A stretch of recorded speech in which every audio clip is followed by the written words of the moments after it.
Imported company और imported company को लाने वाले एक बहुत बड़ा मंसूबा बना रहे हैं मुल्क में तसादम करवाने का। इमरान खान साहब ने इस्लामाबाद में रावलपिंडी परेड ग्राउंड में जलसे की कॉल दी है। तो अब इन्होंने सोचा कि हम 11 पार्टियां और प्लस इनको लाने वाले इमरान खान को गिराने में, इमरान खान को नाअहल करने में, इमरान खान को इजमात में पाबंदी लगाने के लिए वो फेल हो गए। अब इन्होंने नया मंसूबा बनाया जी। साद रिजवी साहब को मैदान में उतारा है हैंडलरों ने। जिस दिन इमरान खान का परेड ग्राउंड में जलता है उसी दिन एक दिन पहले ये साद रिजवी साहब ने वो फैज़ाबाद चौक को संभाल लेना है, क्योंकि वहाँ से सारे काफ़िले गुजरने हैं और वहाँ पे ये उनको गुजरने नहीं देंगे, क्योंकि हैंडलरों का उनके सरों पे हाथ है। क्योंकि इस तरह तो इमरान खान गिरा नहीं, अब ये तसादम करवाएंगे, बहुत बड़ा तसादम करवाएंगे। ऐसा होगा या साद रिजवी के जो बंदे हैं वो तो आपको पहले ही पता है कि डंडे मारने में बहुत शेर हैं।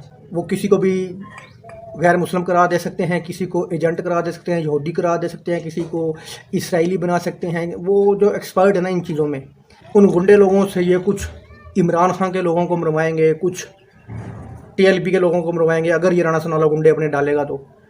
नहीं तो TLP के लोग डंडे छोटे मारने में बहुत एक्सपर्ट हैं, वो इमरान खान के लोगों को मार देंगे या अपने ही लोगों को कुछ लोगों को मार के और दिखाएंगे कि ये PTI के लोगों ने मारा है।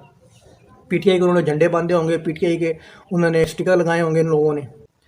इम्पोर्टेड कंपनी या तो उन्हीं के साद रिजवी के लोगों से इमरान खान के लोगों का फड्डा पड़वाएगी, या फिर अपने कुछ गुंडे साद रिजवी के उस हजूम में दाखिल कर देगी, जिससे बहुत बड़ा तसादम होगा और वो PTI के लोगों को आगे गुजरने नहीं देंगे फैज़ाबाद चौक से। इससे बहुत बड़ा तसादम होगा।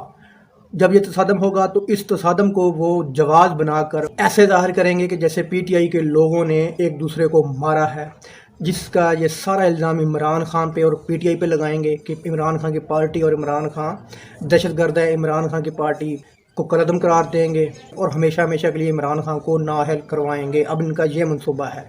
दोस्तों वीडियो अच्छी लगी तो लाइक करना, चैनल को सब्सक्राइब करना।